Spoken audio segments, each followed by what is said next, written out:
Doma Sports Talk Worldwide with some news from the NBA. So y'all check this out.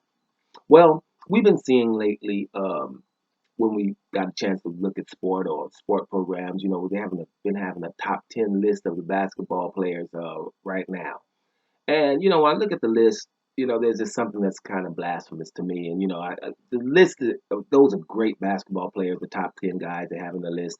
I don't want to go down and just check out the list on some of ESPN, the First Take, and stuff like that, Undisputed, or whatever you're watching. The list of top 10. But one omission sticks out to me, and probably not to everybody, but to me, period. And it proves that I'm just watching basketball wrong. I mean, I've been watching decades, but I'm watching it totally wrong. Because for me, this guy probably should be top five, not to mention top 10, and that would be Russell Westbrook, right? Russell Westbrook, you watching basketball, I don't understand how this can't be a top 10 person. Now, basketball is a lot of statistics, American sports, period. Statistics, statistics, statistics. You got the PER statistics, and that's when you got all the categories that you're in, if it's points, assists, blocks, steals, and all of that good stuff, right? Turnovers, all that in there, and you have the PER rating. So some of those players, you go for that, and then when you're talking about Russell Westbrook, then all of a sudden statistics don't matter, and he's stacking his statistics or whatever. Listen, in the last 3 or 4 years, you've been watching something legendary, something that you've never seen since Bigfoot footage. I keep saying that Bigfoot footage, black and white TV, and they barely, can record it. Then you see somebody like Oscar Robertson doing that. But to score 30 points, 10 assists, and 10 rebounds throughout a whole year is ridiculous, right? You averaged a triple double, and it wasn't 11, 10, and 10. It was 30, 10, and 10.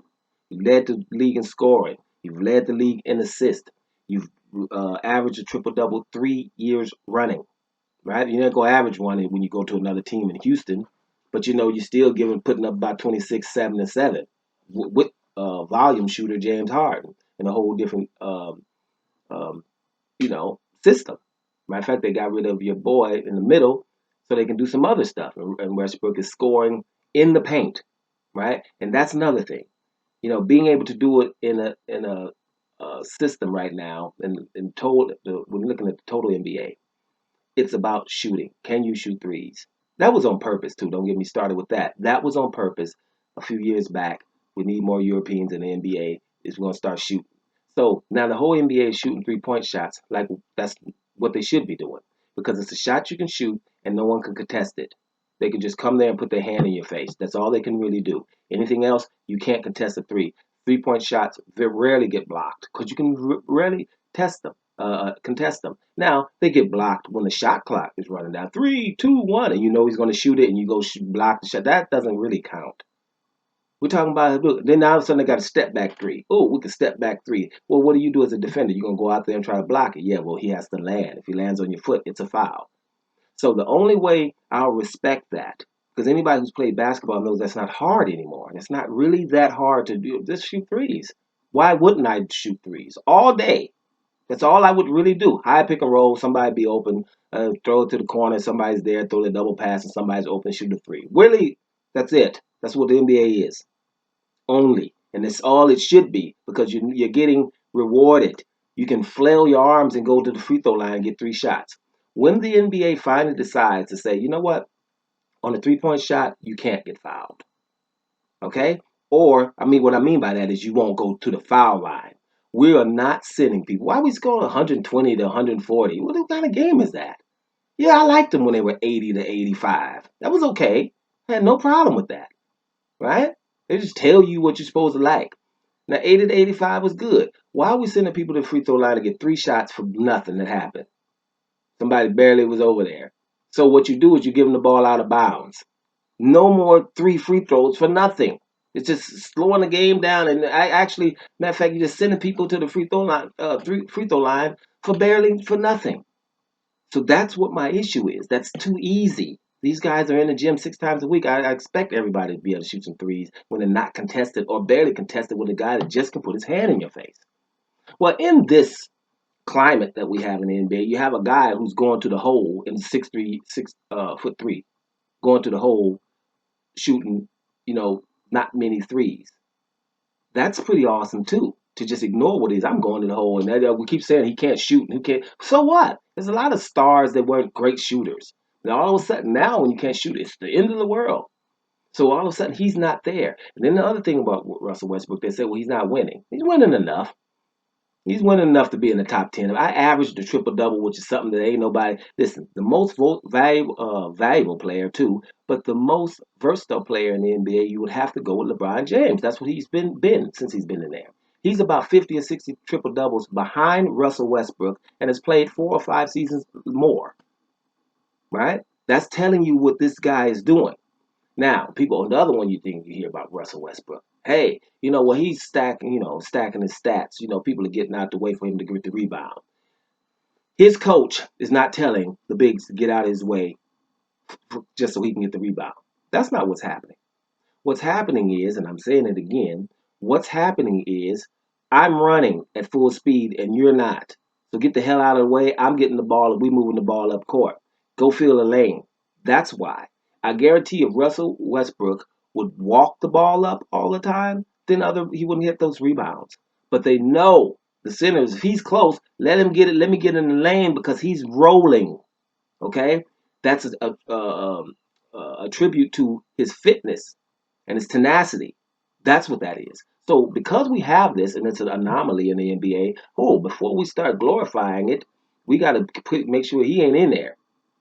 Russell Westbrook is definitely a top 10 player in the NBA, and he's in terms of must-see TV, he's a top 5 player in the NBA, and he's not being mentioned because he hadn't won. Now Kevin Durant went to a team that won 73 games. After that, when he left, I didn't miss a Russell Westbrook game. Pretty much, in about 3 years, maybe 2 of them. Because at the end of the day, whole boy left to go to a 7-3 win team, the most in history, Golden State Warriors. Yeah, you're going to get a title there. Russell Westbrook and Golden State would have done the same thing. You think Russell Westbrook and Golden State, I'm running this thing and I got Steph Curry and Klay Thompson on the wings? Are you kidding me? First of all, either I'm scoring 50 or my assist is going up to 12. Because I'm going to the hole, and so if y'all can't leave neither one of them. They could be in the parking lot. You better not leave them. That's spacing all day long. So Kevin Durant at 6'11" with spacing, yeah, I'm gonna score something. Then we're gonna get a title.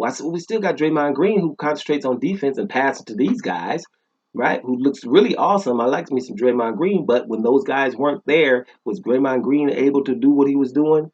You saw what didn't he get a little bit? I ain't gonna never say exposed with Draymond Green because he was one of the best defenders you ever want to see.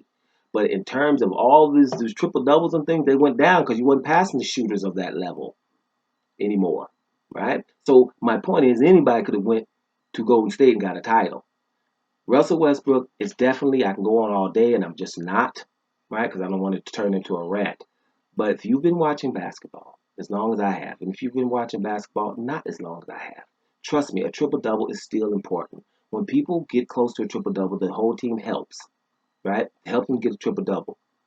This guy did it 3 seasons in a row, every game, and was scoring serious double figures. I think now, and this last thing I'm gonna say about this. I think now, because of the way the NBA, you can score so easily and get 3 free throws for doing nothing, barely getting fouled at the 3-point line. I think a triple double shouldn't start with points. I think it should at least be 15 points a game, if not 16 points a game. Then 16 points, 10 and 10, because 10 points is really basically you can blink and get those.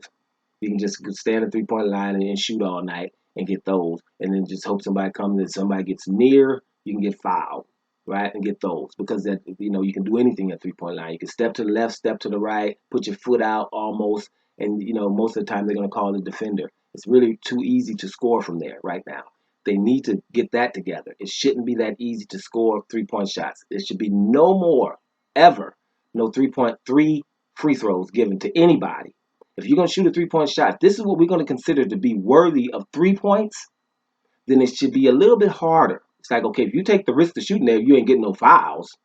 You ain't getting no fouls. You can get the ball out of bounds, right? That's what happened. That's what you should do, right? Because if you ask me what a 3-point play in the NBA is, what a play that's really worthy of 3 points, if it's going to be a 3-point shot, I think it should be a dunk on somebody. I'm going to keep saying that. If you dunk on somebody, we got time to find out if somebody put his hand up there. Bam. That's worthy of 3 points. And speaking of getting dunked on somebody, if somebody is definitely taking the opportunity or taking the risk to go up to block somebody's dunk, if he gets it, he deserves an extra foul. That means you started with 6. If I go up and block a dunk, I got 7 fouls. Those are athletic plays that we need in the NBA. That's the reason why we watch it, because we consider NBA players to be some of the best athletes on the whole planet. That I think the athletic plays need to be rewarded more so than somebody just shooting three. I'm in the gym 6 times a week, man. Now, am I impressed by somebody hitting a 3-point shot? Are you? I mean, really? When somebody can't really defend it, are you really impressed by somebody, especially a spot up three? High pick and roll. James Harden goes to the hole, dishes out to you, and you got all day to shoot it. Man, you're gonna make that if you're in the gym for 6 times a week. But that don't mean you can go in there and dunk on Clint Capella, right? If you do that, that should be worth 3 points. And if Clint block you, Clint got seven fouls now. Those are little suggestions from somebody who's been watching long enough to be able to suggest some stuff.